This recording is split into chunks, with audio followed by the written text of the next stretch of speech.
Donc maintenant, nous passons à la partie la plus longue, sans doute, de notre séance. C'est l'accueil des nouveaux membres. Ça va être assez long puisqu'il y a 24 nouveaux membres. Il y en a quelques-uns à distance, il y en a 2 à distance. Le mode opératoire, ce sera que chaque parrain que j'appellerai avec le micro baladeur vienne à ce pupitre présenter son filleul. Il n'y a pas de réponse de la part des filleuls. Et ensuite, une photo et la remise des diplômes qui sont là. Et on passe au suivant. Voilà. Donc, le premier, c'est Jean Dauphin, le parrain, et Michel Bouffard, présentateur. Ou parrain. Enfin non, présenté par Michel Bouffard. C'est Jean Dauphin, le titulaire.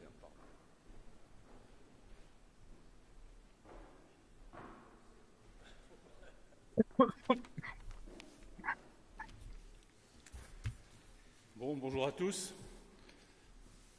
Donc Jean, né en 1959, sorti diplômé de Centrale de Paris en 1981, il commence par faire son service militaire, attaché scientifique à l'ambassade de France à Bonn pendant 16 mois, ce qui évidemment lui permet de parfaire son allemand, en plus de lui donner une bonne expérience des relations internationales et de la diplomatie. Entré à Matra Espace en 1982, il y fera toute sa carrière. D'abord à Vélizy, site aujourd'hui disparu, puis à Toulouse au fil des évolutions de la société, c'est-à-dire Matra Espace, puis Matra Marconi Space, puis Astrium, puis Airbus DS Space Systems. Tout au long de sa carrière, en gravissant les échelons de la société, Jean a pratiquement exercé tous les métiers du spatial côté satellite et moyens sols associés, accumulant ainsi une expérience unique. Donc, ingénieur d'intégration et d'essai des senseurs d'attitude, 82-84 à Vélizy, chef de projet senseur optique, 84-87, responsable de la ligne de produits système de contrôle d'attitude des satellites de télécommunications, 88-91, et enfin, il arrive à Toulouse en 91 pour prendre la responsabilité industrielle des satellites de télécommunications, poste qui couvre en particulier l'optimisation des processus industriels et de l'approvisionnement des équipements. En 1993, changement de cap, il rejoint l'observation de la Terre pour devenir chef de projet de l'instrument GOMOS à bord du fameux satellite Envisat, instrument optique complexe s'il en est. En 1995, il est nommé chef de la division instruments optiques, alors en pleine expansion. En 2000, suite à la fusion de Matra Marconi Space avec la branche espace de DASA, la société Astrium est créée, quelques mois avant EADS, notons-le.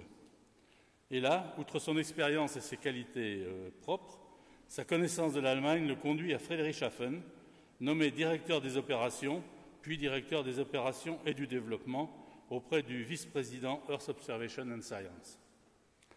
Il a la lourde charge de coordonner, harmoniser les 3 directions correspondantes en Allemagne, en France et en Grande-Bretagne, chacune de ces entités ayant ses méthodes, ses habitudes et ses cadres. On perçoit de suite la difficulté de la tâche, la fermeté diplomate est à l'œuvre. Jean revient à Toulouse tout début 2007, nommé directeur France des programmes d'observation de la Terre et Sciences, une division à 500-600 millions d'euros de chiffre d'affaires. Pour remplacer Michel Bouffard. Oui, c'est parti à la retraite. Dont 30% à l'export hors Europe, à noter qu'il dirige jusqu'à la mi-2017. Pendant 1 an et demi, de 2016 à mi-2017, il assurera en plus l'intérim de vice-président Earth Observation and Science. Pendant plus de 16 ans, Jean a été membre du conseil d'administration d'Airbus DS Geo Information, ex-Spotimage, ce qui lui donne l'expérience des applications de l'observation de la Terre également. Jean a pris sa retraite en mars 2021, après avoir exercé depuis mi-2017 auprès du directeur général de Space Systems la fonction de contrôle de tous les projets satellites et constellations de satellites. Bon, partir à la retraite pour Jean, comme pour beaucoup d'entre nous, ne signifie pas uniquement passer du bon temps.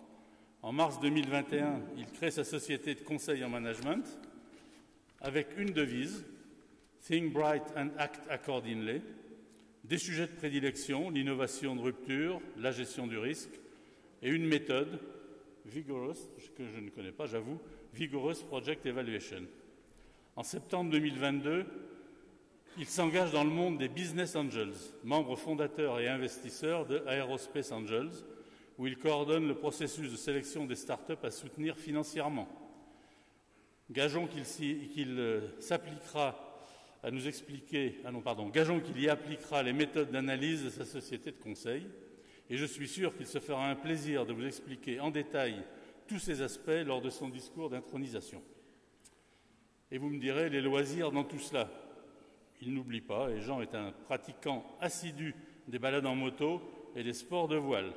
On peut en particulier le retrouver très souvent sur une planche de kite, dans les vents de la Franquie ou de l'île Dieu. Jean, au nom de tous mes collègues, je suis heureux de t'accueillir comme membre titulaire de l'Académie en section 2. Bienvenue.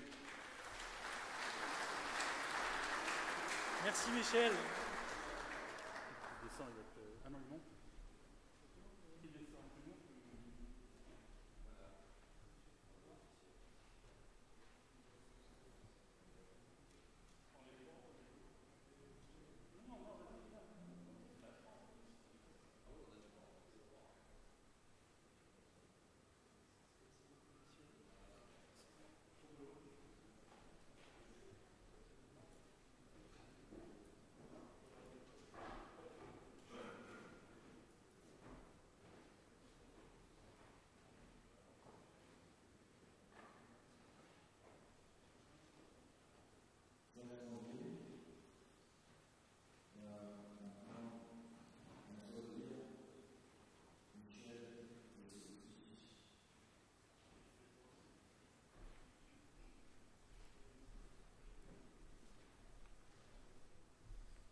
Oui, bonjour.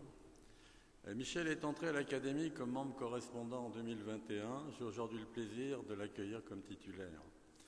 Diplômé de l'École centrale de Paris, il est aussi titulaire d'un doctorat en thermique. C'est un sujet qui est encore d'actualité largement, stockage d'énergie thermique par changement de phase. Après sa thèse, il rejoint SNECMA en 1979 et entre au département combustion, département qu'il sera amené à diriger. Les nombreuses inventions dont il est à l'origine l'amèneront à être détenteur de plus de 50 brevets validés par des développements exploratoires qui permettront aussi de faire de la combustion un des points forts de SNECMA. Il mènera avec succès le développement de la chambre de combustion des moteurs M88, du moteur J36, du SAM 146 et du TP400, motorisant respectivement le Rafale, le Superjet et la 400M. Il réalisera également la mise au point de la réchauffe du M88-2, permettant d'atteindre la poussée au décollage de 7,5 tonnes. Compte tenu des défis associés au développement d'une chambre de combustion CFM, réduisant les émissions de NOx de 35%, et à la demande de notre partenaire General Electric, il a été amené à participer au développement de cette chambre qui a été sélectionnée par plusieurs compagnies aériennes. En 1999, il est nommé ingénieur en chef M88-3 avec la mission de définir et d'essayer un démonstrateur d'une poussée de 9 tonnes. Et donc, dans les modifications qu'il a dû introduire, il y avait l'augmentation des températures, un nouveau compresseur, une nouvelle poste de combustion, de nouveaux matériaux pour être compatibles avec ces températures, en particulier l'introduction à cette époque de composites chauds à base céramique.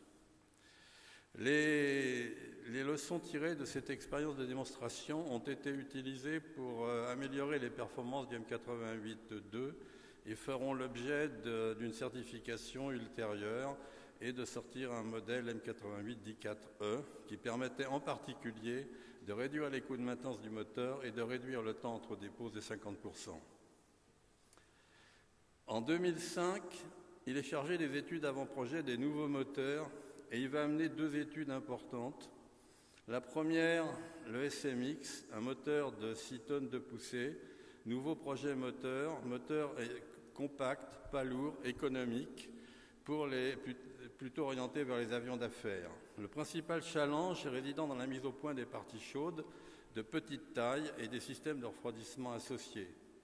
Un démonstrateur de ces parties critiques sera réalisé et essayé au banc sol avec succès, validant le concept retenu pour ce type de moteur. Il aura également la responsabilité de préparer le futur du moteur CFM qui deviendra le LEAP, moteur en coopération avec General Electric. En 2010, il est promu ingénieur en chef recherche et technologie de Safran Aircraft Engine. Il est chargé des études avant-projet et des développements exploratoires des nouveaux moteurs, avec pour le civil un objectif, la réduction des émissions de CO2. Il aura réalisé donc des études visant à préciser les nouvelles architectures de systèmes propulsifs, assurer le développement des méthodes permettant de dimensionner ces architectures et les matériaux nécessaires à leur conception. Sur la planche que je vois, nous avons retenu un certain nombre d'architectures. Une tuyère 2D discrète pour le militaire, l'essai d'une architecture fan non carénée à hélice rapide testée à Istres, architecture qui sera déclinée sous la forme de l'open fan, amenant un gain potentiel de performance de l'ordre de 15 à 20% par rapport aux moteurs les plus modernes de la génération, comme le LEAP. Ce moteur fait l'objet d'un développement exploratoire en cours, avec un essai en vol d'un démonstrateur prévu en 2026. Pour les matériaux, composites à matrice céramique, les structures tissées 3D nécessaires pour la conception de l'hélice, matériaux pour les disques et matériaux pour les turbines associées aux températures élevées de ce type de moteur. Pour les méthodes, réalisation en partenariat avec le CERFAC d'un code de calcul simulant en haute fidélité 360 degrés d'un moteur de l'entrée jusqu'à la chambre de combustion inclus. Ceci permet une analyse plus fine du comportement thermique du moteur et de la stabilité de la chambre et d'éliminer les sources de points chauds dommageables aux turbines. C'était une première mondiale qui a valu la reconnaissance de l'Académie par une médaille de vermeil en 2022. Safran, par la nomination d'experts Emerit Group, a salué sa créativité et sa compétence technique et scientifique. Michel, sa nomination va nous amener au sein de l'Académie une expérience exceptionnelle dans le domaine des moteurs et un intérêt marqué pour la formation, intérêt qu'il a déjà montré par sa contribution assidue aux entretiens de Toulouse. Michel, bienvenue dans notre Académie à la section 2.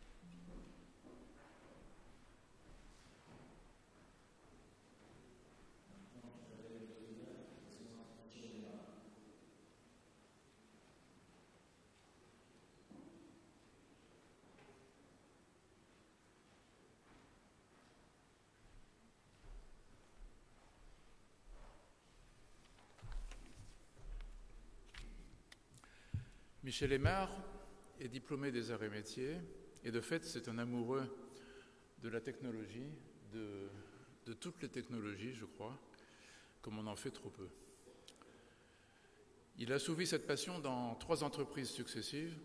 Le CNES a d'assez loin constitué la plus grande part de sa carrière, la plus longue en tout cas, et c'est là que nous nous sommes longuement côtoyés.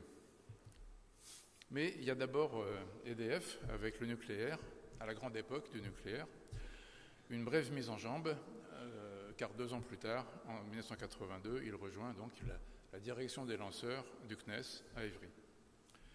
À ce moment, et pour longtemps encore, la DLA, cette direction des lanceurs, assure la direction technique et financière, comme on disait, du programme Ariane. J'y arrive moi-même en 1988, après quelques autres aventures, et à ce moment-là, il est au département structure, dont il prendra la tête en 89. Il ne quitte en rien la technique quand il prend en charge en 94 le programme d'accompagnement d'Ariane 4, puis Ariane 5, un genre de MCO pour simplifier un peu, car il y avait plus que ça, un programme qui était coordonné conjointement par le CNES et Arianespace. D'ailleurs, formellement, à ce moment-là, il passe à Arianespace. Il va revenir au CNES en 99, et c'est là que nous allons nous retrouver de façon plus rapprochée, je vais dire, lorsque, étant directeur des lanceurs, je lui propose la responsabilité de la préparation du futur. La R&T, les avant-projets, l'innovation, pour utiliser un mot qu'on utilisait moins à l'époque qu'aujourd'hui. Ceci nous vaudra de longs dialogues du soir sur la suite d'Ariane 5, sur le parallèle d'Ariane 5, sur l'après-Ariane 5, Ariane 5 elle-même.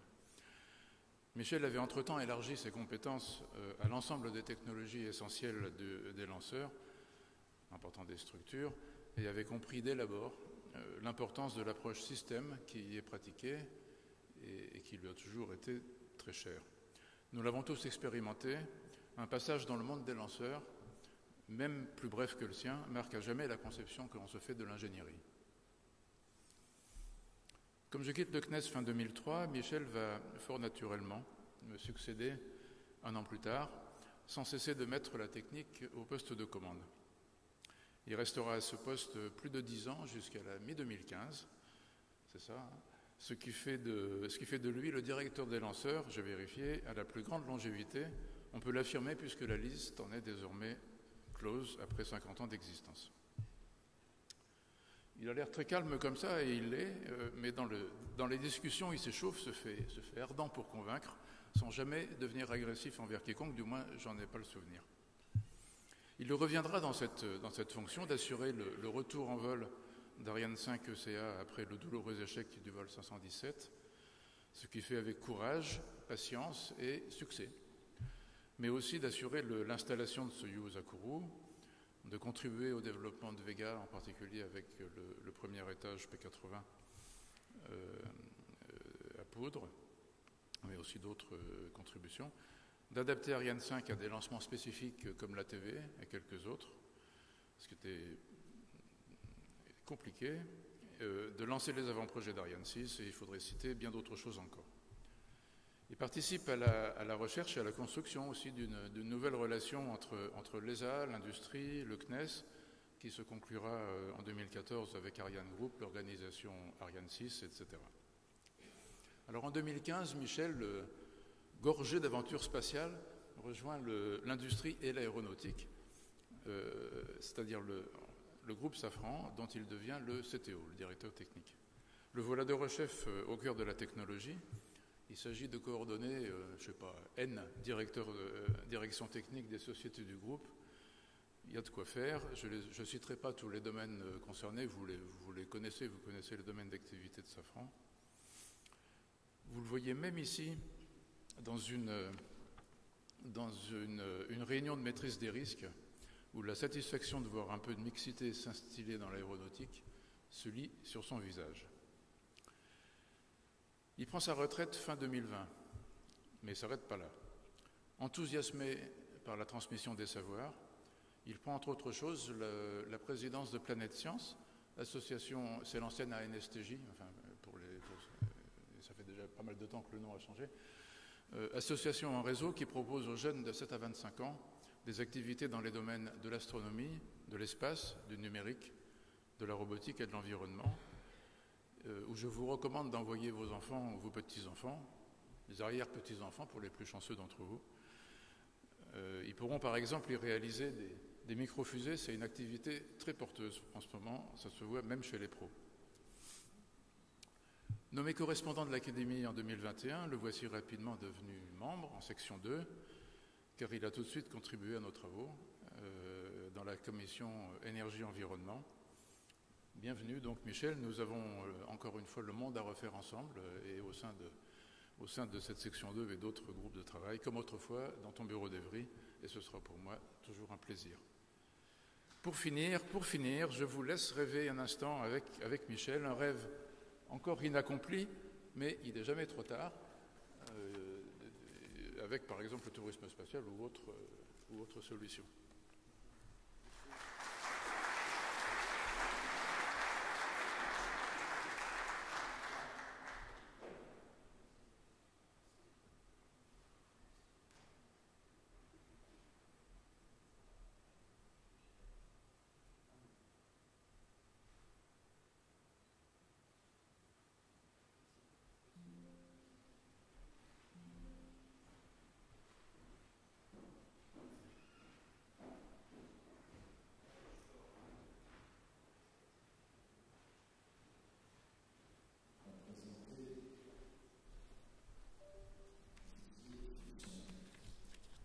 Alors Didier Fussen n'a pas pu venir aujourd'hui parce que sa femme ayant été hospitalisée suite à une chute de cheval, mais je sais qu'il nous écoute.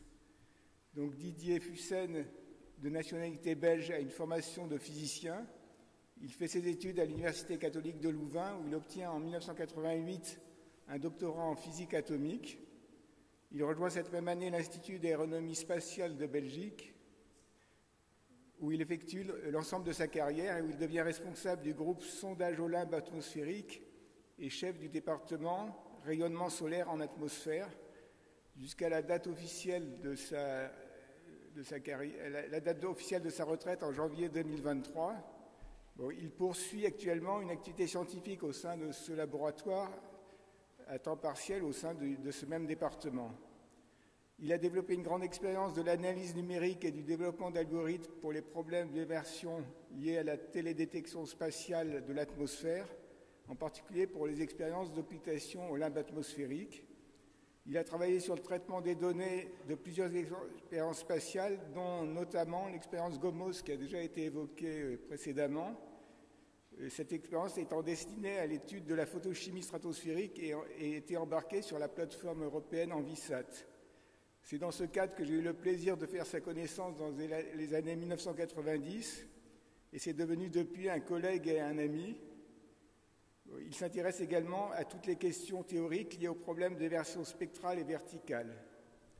Il est à l'origine et investigateur principal de la mission belge Altius pour Atmospheric Limb Tracker for the Investigation of the Upcoming Stratosphere, qui est maintenant devenue une mission de l'ESA, puisqu'elle a été sélectionnée dans le programme Earthwatch, et donc elle doit être lancée prochainement.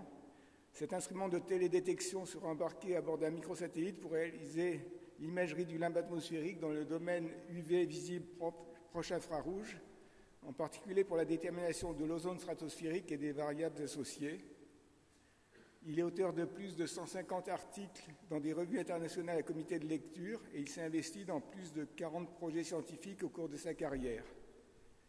Élu correspondant en 2018, Didier Fussen est très investi dans les activités de la section 1 de l'Académie.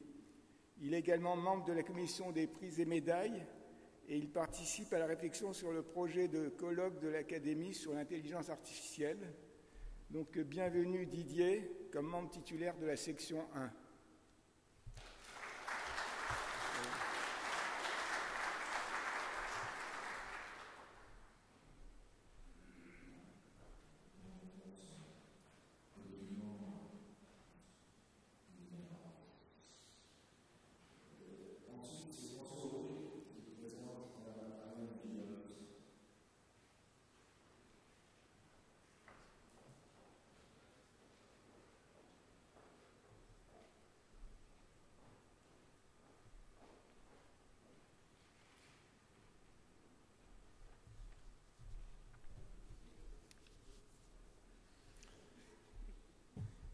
Ariane Gillotte est née à Laval et a consacré toute sa vie aux archives, tout particulièrement au patrimoine aéronautique, et tout ça en région parisienne. Je te remercie d'être venu jusqu'à Toulouse aujourd'hui, en famille qui plus est. Ariane s'est formée tout d'abord à la Sorbonne avec une maîtrise de lettres et une licence d'histoire qu'elle a prolongée par une maîtrise d'archivistique, je ne savais pas que ça existait, à l'université Jean Moulin de Lyon. Sa formation pratique s'est effectuée en Île-de-France, où elle crée et dirige, elle crée surtout, ex nihilo, des services d'archives avant d'être appelée à la DGAC en 1989, où elle a traité inlassablement des archives durant 34 ans, avant de prendre sa retraite tout récemment. Ces pas s'inscrivent dans ceux de notre confrère Pierre Leroy, malheureusement pas là aujourd'hui, qui a été créateur en 2004 de la mission Mémoire de l'aviation civile, à une époque où la DGAC est dirigée par un futur président de l'Académie de l'Air, qui est là aujourd'hui. Rien de ce qui touche à l'aviation civile, et même parfois militaire, n'échappe à cette mission. La politique générale du transport aérien, bien sûr, les aéroports de France ou d'outre-mer, les relations avec les compagnies aériennes, les constructeurs d'avions, en particulier Caravelle, Concorde, Airbus, et aussi, hélas, le suivi des accidents avec le BEA. Ariane Gillotte devient le chef de cette mission en 2016, rattaché entre-temps directement à la direction générale. À ce poste, elle s'attache non seulement au recueil et à la préservation des archives, mais surtout à les valoriser, ce qui, à l'ère de l'image et du numérique, requiert d'importants investissements financiers et personnels. Sans faire une longue énumération, je souhaiterais simplement citer quelques résultats de ces travaux, comme la publication régulière des incontournables monographies de la collection Mémoire de l'aviation civile. Adressez-vous à la section 5 pour avoir le détail, ça vaut le coup de les lire, mais il faut le temps. Des colloques, comme celui que tu as organisé en 2019 pour le centenaire de notre aviation commerciale. La création sur le site de la chaîne YouTube, l'organisation d'une coopération avec les musées spécialisés et tout particulièrement avec le musée de l'air et de l'espace. Enfin, et surtout, la journée de la commission Mémoire, la dernière s'est réunie récemment avec ton successeur, où on a eu l'occasion de louer tout ton travail. Commission qui rassemble chaque année à la DGAC un échantillon exceptionnel d'institutionnels ou d'associatifs qui œuvrent pour faire la conservation et faire connaître notre patrimoine aéronautique. Notre Académie s'honore tout particulièrement, Ariane, de ta présence active à la section Histoire depuis 2020. J'en terminerai avec tes mérites en précisant que tu es titulaire de la médaille de l'aéronautique. Je te remercie pour tout le travail que tu as déjà fait pour nous et surtout pour celui à venir. Merci Ariane.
C'est mon tour, je crois.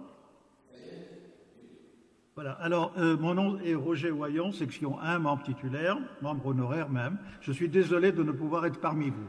C'est un grand honneur pour moi d'avoir à présenter devant cette prestigieuse assemblée Jean-Pierre Grisval, les nouveaux membres titulaires de notre prestigieuse Académie de l'air et de l'espace, où il est entré en 2014 en tant que membre correspondant dans la section numéro 1. Jean-Pierre Grisval est ingénieur hydraulique de l'École nationale supérieure d'hydraulique de Grenoble en 1977. Il s'est orienté très rapidement vers la recherche appliquée en obtenant une thèse de docteur ingénieur en 1979 à l'Institut Polytechnique de Lorraine, au laboratoire LEMTA, en liaison avec l'EDF, les études et recherches, et sa thèse portait sur des études thermodynamiques. Il est ensuite immédiatement entré à l'ONERA en 1980, où il a été affecté d'emblée aux études de flutter, aéroélasticité, des avions, turbomachines, missiles à la direction des structures. Il faut souligner qu'il a mené une carrière de chercheur académique, c'est-à-dire beaucoup de publications, des présentations reconnues à des congrès, et également il s'est orienté vers la recherche appliquée, mais une recherche appliquée utile à l'industrie, presque une recherche industrielle. Et également, il a fait preuve de qualité d'animateur extrêmement importante parce qu'il est devenu très rapidement chef de la division aéroélasticité et dynamique des structures à la direction des structures de l'ONERA qui a été restructurée par le président Scheller.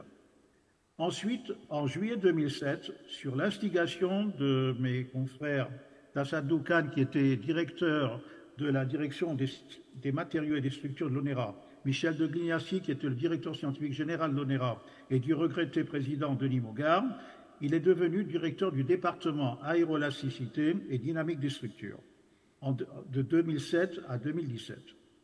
Expertise Clean Sky, expertise Clean Aviation, cours au Von Karman Institute. Président et organisateur de congrès internationaux en aéroélasticité et dynamique des structures. Membre du Garter, le groupe européen de recherche technologique en Europe. RTO, membre de RTO qui a succédé à la garde de l'OTAN. Président de la commission structure de la 3AF. Professeur d'aéroélasticité au CNAM. Cours dans les entretiens de Toulouse. Et donc, j'en passe. Il faut absolument souligner que chez Dassault, le regretté Christian Piotto, qui était l'expert Dassault en structure et en aéroélasticité, reconnaissait Jean-Pierre Grisval comme un éminent spécialiste utile pour Dassault en aéroélasticité. Et avoir une reconnaissance de Dassault est extrêmement rare et difficile, comme chacun sait. Donc je dirais en résumé que c'est vraiment Monsieur aéroélasticité au niveau européen est reconnu parmi les quelques aéroélasticités dans le domaine mondial. Cette reconnaissance n'est pas seulement au point de vue expérimental, mais au point de vue également de développement de codes d'aéroélasticité. En conséquence, c'est avec un grand honneur pour moi et pour nous de l'accueillir dans la section 1.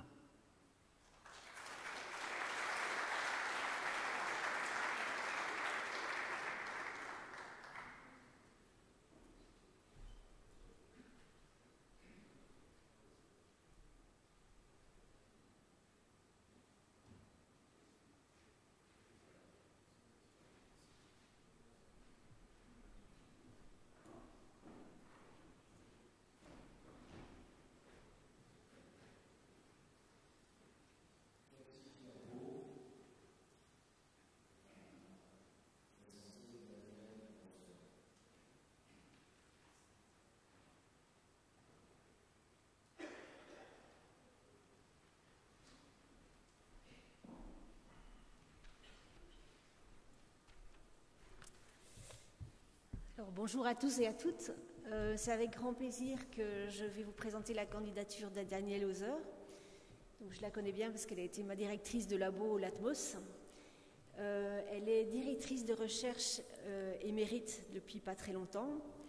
Elle a commencé ses études à l'université par étudier la physique et la météorologie. Et puis, elle a soutenu sa thèse en 1980 et puis elle est rentrée au CNRS. Ces domaines de recherche couvrent à la fois l'observation des systèmes nuageux et des précipitations, notamment par des techniques de LIDAR. Et après, dans une deuxième phase de sa carrière, elle s'est tournée vers l'étude des interactions océan et atmosphère, en particulier l'étude des vents, des vagues et des interactions entre les deux, avec toute une série de systèmes d'observation, que ce soit in situ, embarqués à bord d'avions ou embarqués à bord de satellites, et toujours en continuant à s'intéresser notamment au LIDAR. Alors elle a été à la source de développement de nouvelles techniques de mesure des vagues, avec des, j'ai dit LIDAR, c'était radar, notamment sur avions et sur satellites. Et elle a été la PI de CFOSat, un satellite qui vole toujours encore aujourd'hui, et qui est construit à la fois par les Chinois et les Français, et sur lequel elle continue à s'investir d'ailleurs, parce qu'elle m'a dit qu'elle allait partir bientôt en mission en Chine pour continuer à suivre les travaux de ce satellite. Et son expertise en particulier, c'est sur la modélisation des vagues, et la hauteur et l'intensité aussi des vents au-dessus de l'océan. Alors en plus de tous ces travaux de recherche, elle a aussi assuré des fonctions d'intérêt collectif. Elle a été notamment, je l'ai dit, la directrice du LATMOS, ce qui n'a pas été une mince affaire parce que c'est la fusion de laboratoires, le COTP et le service d'aéronomie. C'est devenu un très gros laboratoire avec plus de 250 personnes. Et comme elle a été la directrice au moment où le laboratoire a été monté, c'était, je pense, un boulot pas facile. En plus, un laboratoire sur 2 sites géographiques et avec 2 tutelles universitaires différentes. Enfin bref, ça n'a pas été facile.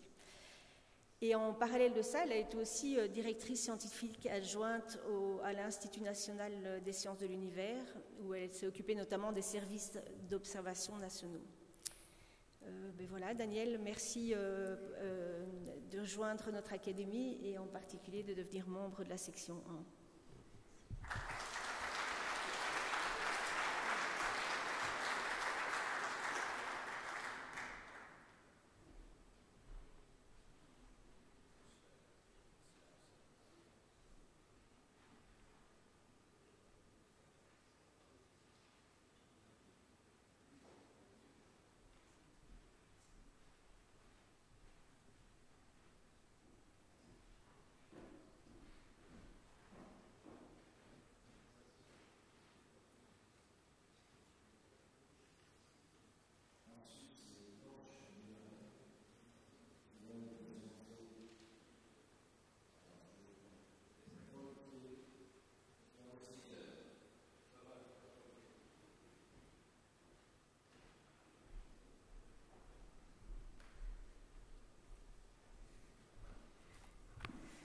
Bonjour à tous.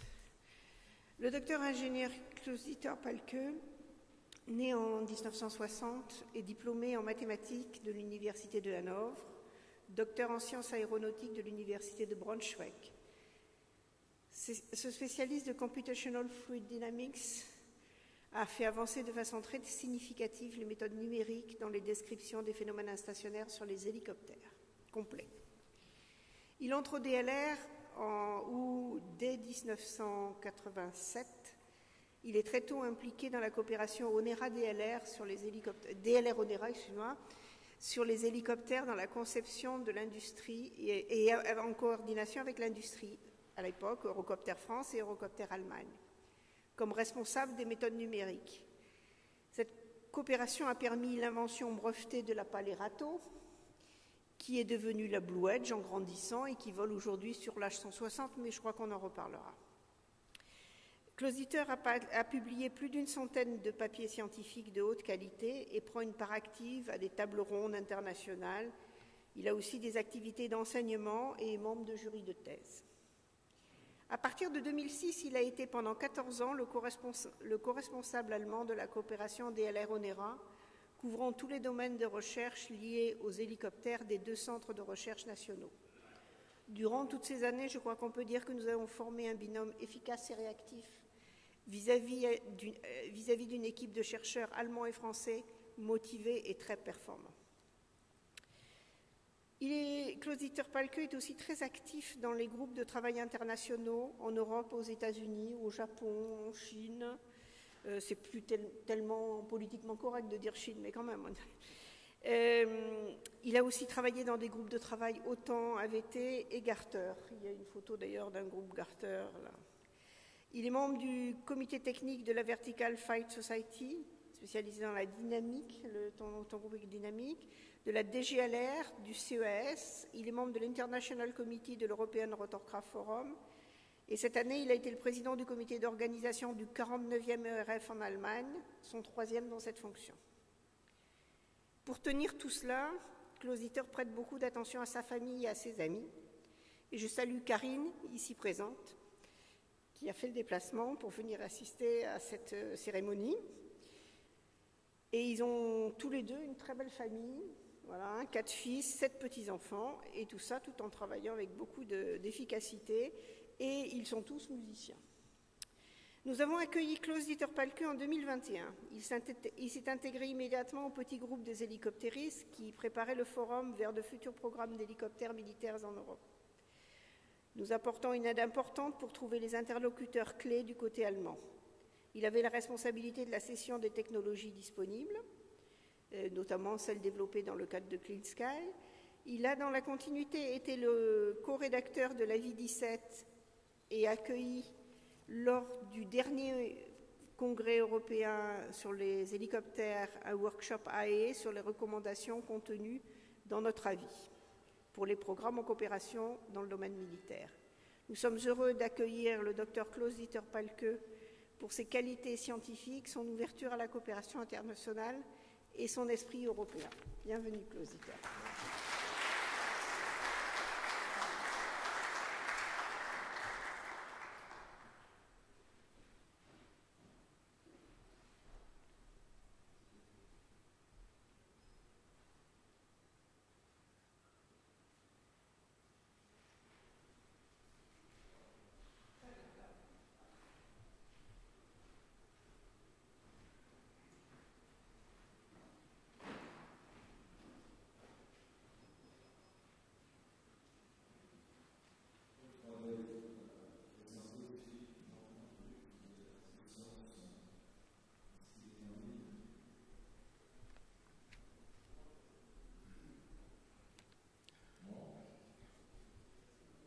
Si, on le voit.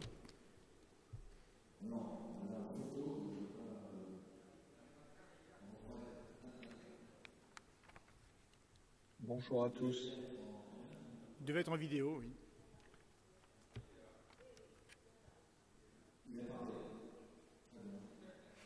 Il a parlé. Bonjour. Allô ? Oui, bonjour à tous. Nous avons le plaisir aujourd'hui d'accueillir Philippe Plantin de Hugues comme nouveau membre titulaire au sein de la section 3. Philippe est un expert mondialement reconnu au sein des enquêteurs de sécurité aérienne, spécialiste notamment des enregistreurs installés à bord des avions que le grand public connaît bien sous le nom de boîte noire, depuis la saga de la recherche de l'épave du Rio Paris, sans parler du film actuellement du même nom.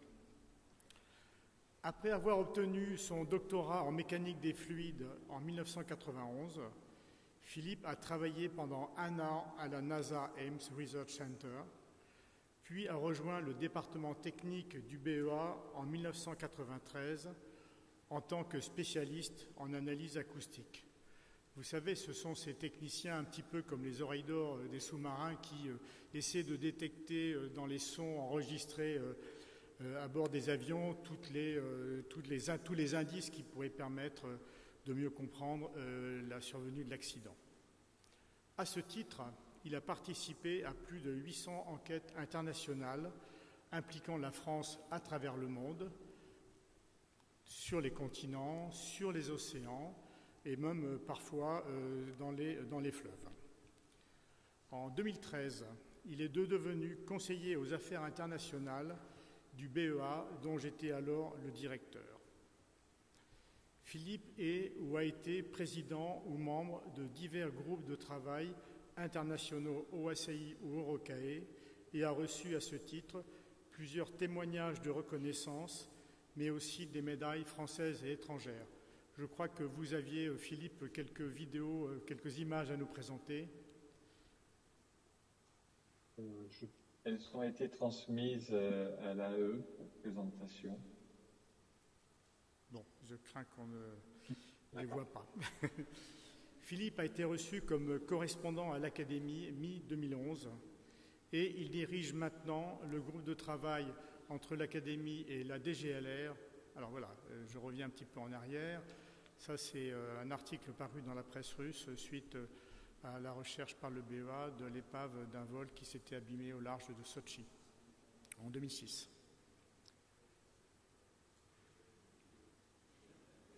Voilà, les groupes de travail internationaux que dirige d'ailleurs, dont Philippe est le président.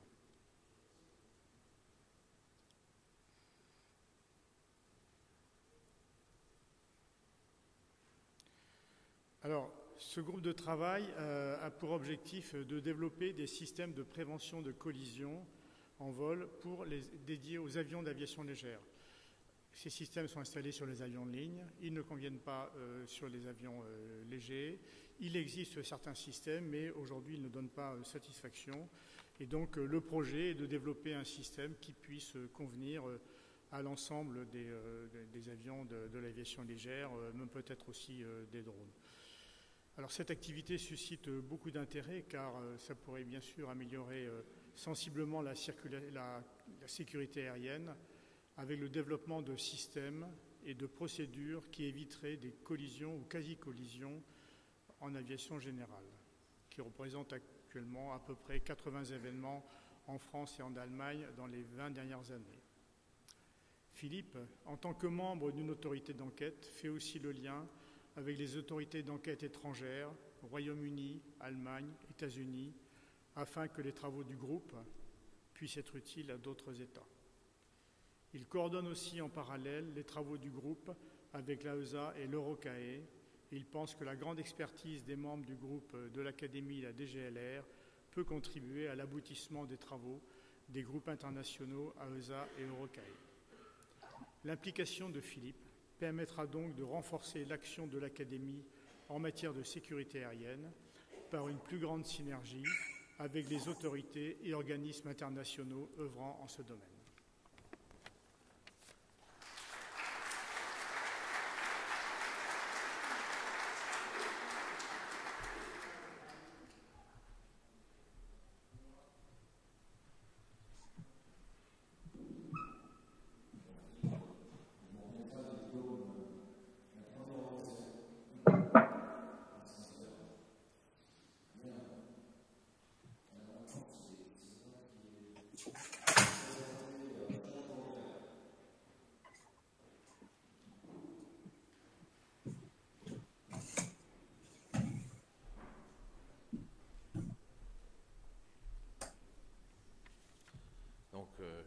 Jacques Roca, c'est quelqu'un que je connais depuis, je dirais, plus de 30 ans, au moins une trentaine d'années.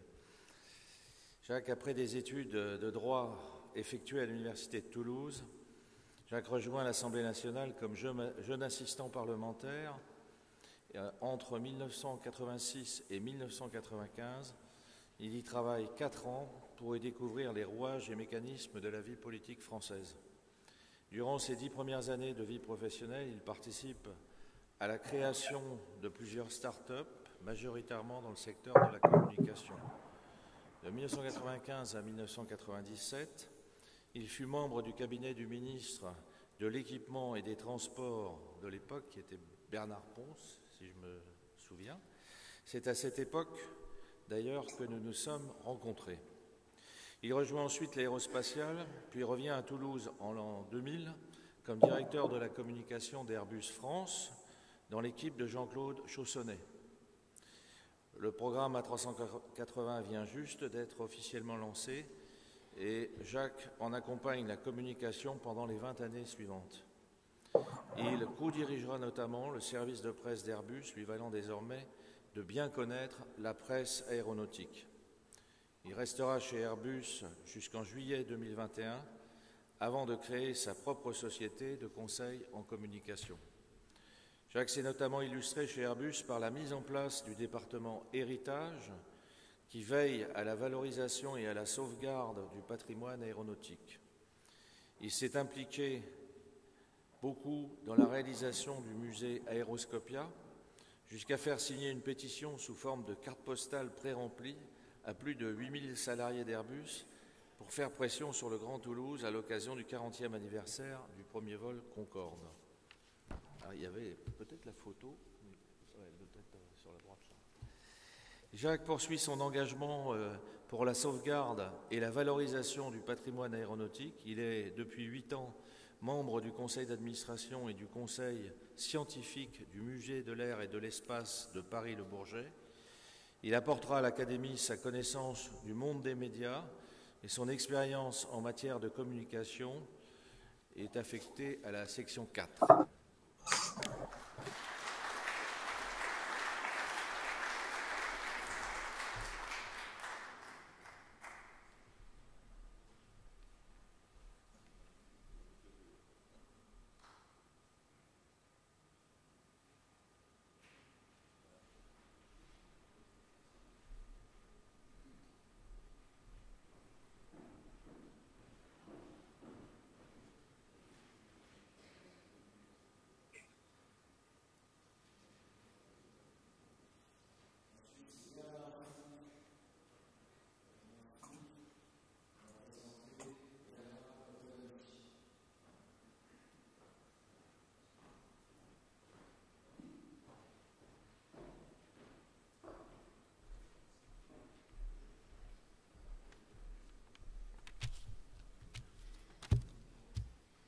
Eh bien, bonjour Bernard, on avait l'habitude de s'appeler comme ça.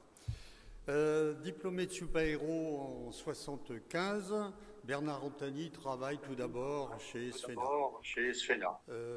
En 1982, il déménage pour aller à Marignane. Il entre dans la division hélicoptère d'Aérospatiale, devenu ensuite Eurocopter, après la fusion avec la division hélicoptère de MBB, et société qui s'appelle aujourd'hui Airbus Hélicoptère. Oui, il est affecté au bureau d'études, il travaille sur des projets de recherche de commandes de vol électrique, on en reparlera par la suite du petit discours, sur l'activité conduite du vol, tout ça c'est un peu connexe, et il devient chef du département avionique. En 1990, il devient ce qu'on appelait à l'époque chef de projet NH90. Alors aujourd'hui, on dirait ingénieur en chef plutôt, les mots ont changé. On peut quand même rappeler que c'est un appareil européen, franco, allemand, italo et un petit peu néerlandais. Donc, c'était pas très simple à gérer. Alors, pour préparer ce programme, on avait un outil extraordinaire qui était un dauphin, le premier dauphin bimoteur de série d'ailleurs, qu'on avait modifié pour être à moitié commande de vol électrique et à moitié commande de vol mécanique. Alors ça a permis d'abord de déterminer quelles étaient les lois appliquées pour l'appareil NH90. Ça a permis à persuader les clients, les futurs clients militaires du bien fondé des choix, et ça a permis accessoirement de décider qu'on ne mettait pas de mini-manche. Et de convaincre les essais en vol, c'est-à-dire mes équipes, qu'il fallait accepter tous ces montages bizarroïdes, parce que le proto lui-même a d'abord été à commande mécanique entièrement, ensuite il a été électrique avec secours mécanique, et c'est seulement au troisième proto qu'il est devenu. Bon, tout ça c'était un peu compliqué.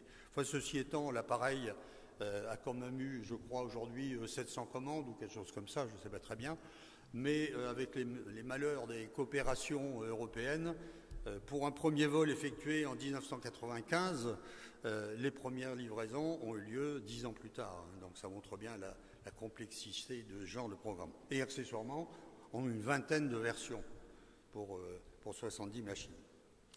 En 2001, il est promu directeur technique d'Eurocopter, mais alors d'Eurocopter France et Allemagne. C'est une période où on a fait une étape supplémentaire de rapprochement entre les différentes entités.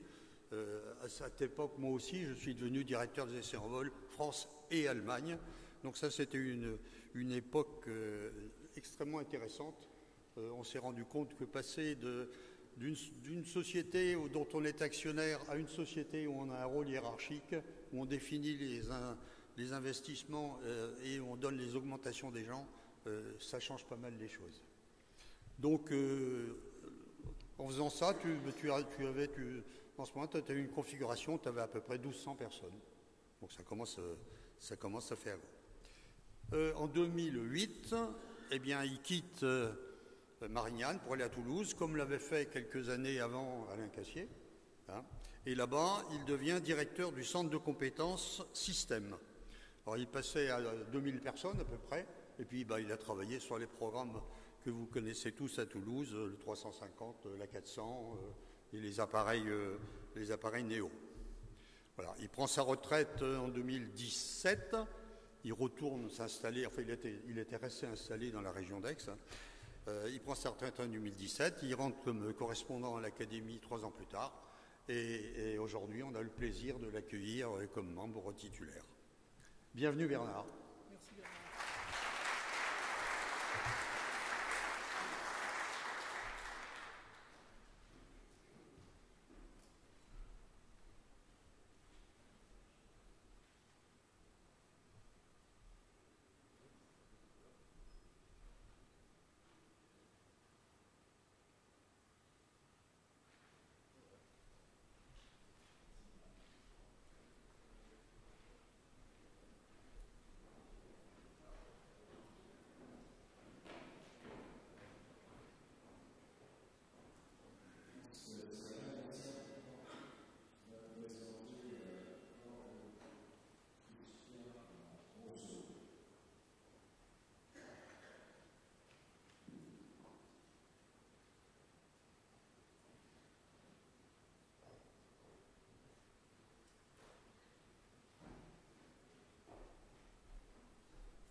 Bonjour à tout le monde.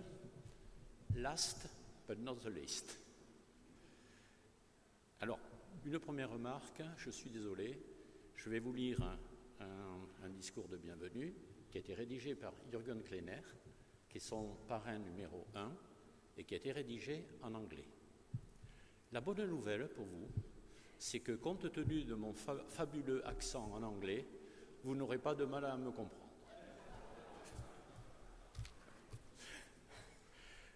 Donc, dear Professor Dr. Cord Rosso became a correspondent of the Academy in 2021.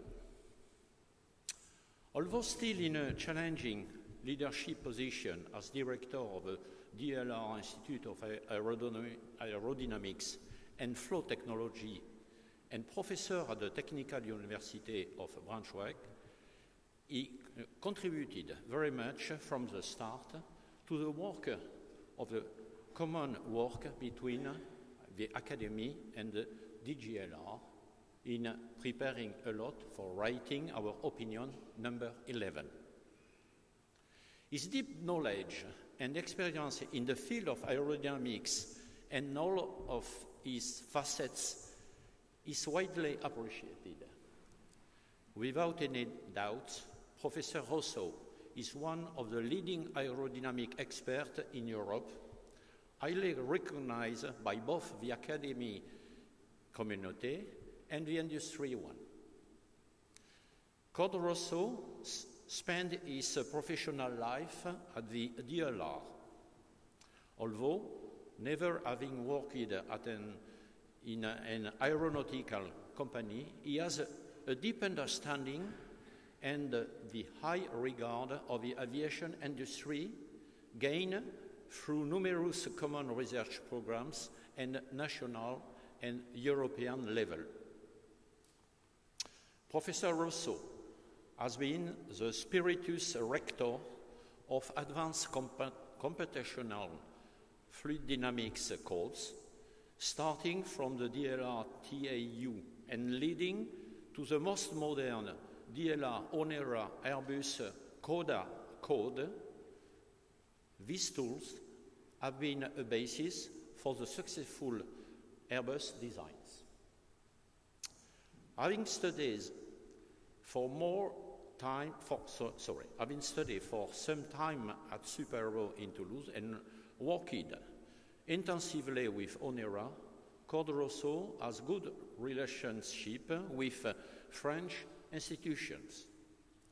From his time as guest scientist at the NASA Langley Research Center in 1990 and 1999, and his extensive work within the NATO scientific organization, he has also a very good relationship with the USA. Since his retirement at the age of 65 in early 2023, Cord has been even more dedicated than before to actively contributing to the work and life of both the DGLR and the Academy. Being in charge of the Academy-related issues within the DGLR Presidium and representing aerodynamics in the common working group Academy and DGLR, he will play an important role in our cooperation. His contribution to the current work in the ongoing dossier of disruptive technology is of high value. In summary, Professor Dr. Cord Rosso is a very much knowledgeable person, and we have to underline that he is very as well easy to deal with, particularly in his capability of listening to the other's argument. I am certain that he will bring a lot to our community, so I warmly welcome him as a titular of our Academy in the Section 2.